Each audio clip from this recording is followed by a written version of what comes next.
आज मैं आपको आईबीएस यानी जो पेट का रोग होता है, इरिटेबल बाउल सिंड्रोम, इसका फुल फॉर्म होता है, यानी ये आंतों का रोग होता है आईबीएस।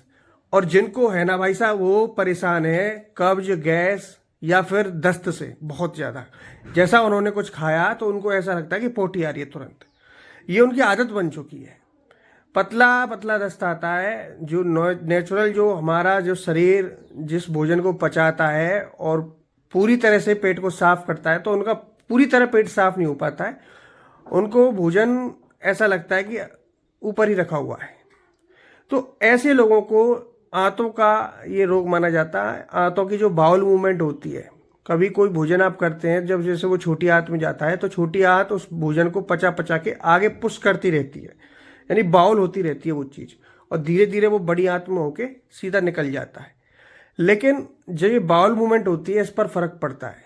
ये इफेक्ट होती है जिनको आईबीएस होता है, समझ रहे हैं। तो ये पेट का रोग है, आप डरिए नहीं। आपको मैं एक ऐसी चीज बताऊंगा, आईबीएस से आपको बिल्कुल छुटकारा मिलेगा, आप बिलीव करना। देखिए, 3 तरह की पैथी होती है, एक तो आयुर्वेदिक, होम्योपैथी और एक एलोपैथी। तो होम्योपैथी की दवा होगी, मैं आपसे पहले बता रहा हूं, ना तो आयुर्वेदिक होगी, ना ये घरेलू नुस्खा होगा कोई, ना ये कोई एमबीबीएस डॉक्टर की दवा होगी। ये होम्योपैथी की दवा होगी, और इतनी कारगर दवा है, जिनको मैंने बताया उनको बाकी में चमत्कार हो गया उनके साथ में। आप भी लेके देखना। लेकिन इससे पहले उस डॉक्टर से मिलना जो होम्योपैथी चिकित्सक है, उनसे सलाह लेके कितना डोज लेना, कितना क्या लेना। लेकिन मैं आपको सीसी का नाम बता दूंगा, उसको जाके आप थोड़ा सा उनसे डिस्कस करना है उसके बारे में, ठीक है।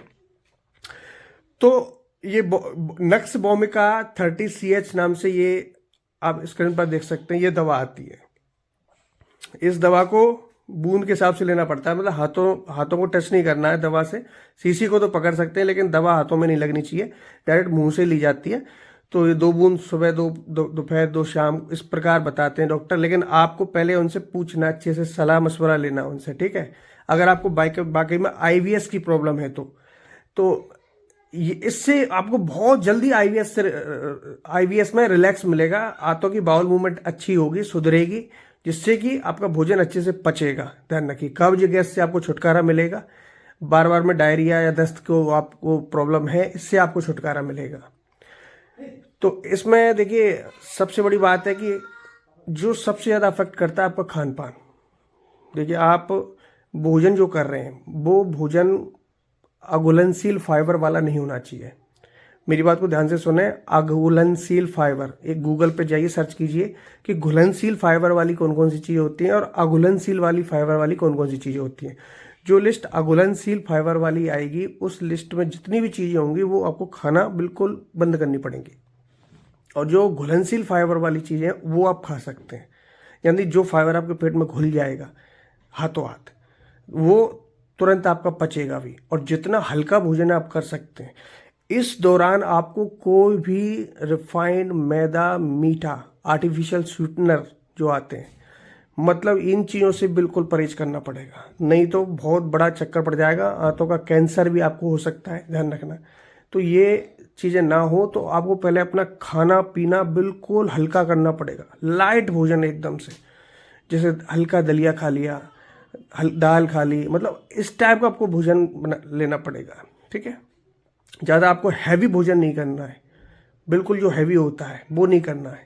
कच्ची सब्जियां, कच्ची सलाद, इनको अवॉइड करना है इस समय। उबला हुआ भोजन ज़्यादा से ज़्यादा करना, जो आसानी से आपको पेट पचा सके। आप जानते होंगे कि हल्का भोजन कौन सा होता है, कभी हॉस्पिटल में गए हो तो वो जो डाइट में आपको हल्के भोजन देते हैं, उस हिसाब से आपको भोजन लेना है, ठीक है। तो सबसे पहले अपना डाइट का ख्याल रखना है और इस दवा पर गौर करना है। इस दवा को जाके किसी होम्योपैथी चिकित्सक से पूछना है। ये जो दवा मैंने बताया, नक्स भौमिका 30CH, ये वाकई में आईबीएस के लिए तो ताबड़तोड़ दवा है दोस्तों। वीडियो को आगे शेयर करना मत भूलना, लाइक करना मत भूलना, और हम आपसे ऐसी यूजफुल जानकारी के साथ मिलते रहेंगे। तो पेज को फॉलो नहीं किया है तो फॉलो करके जरूर जाइएगा। धन्यवाद।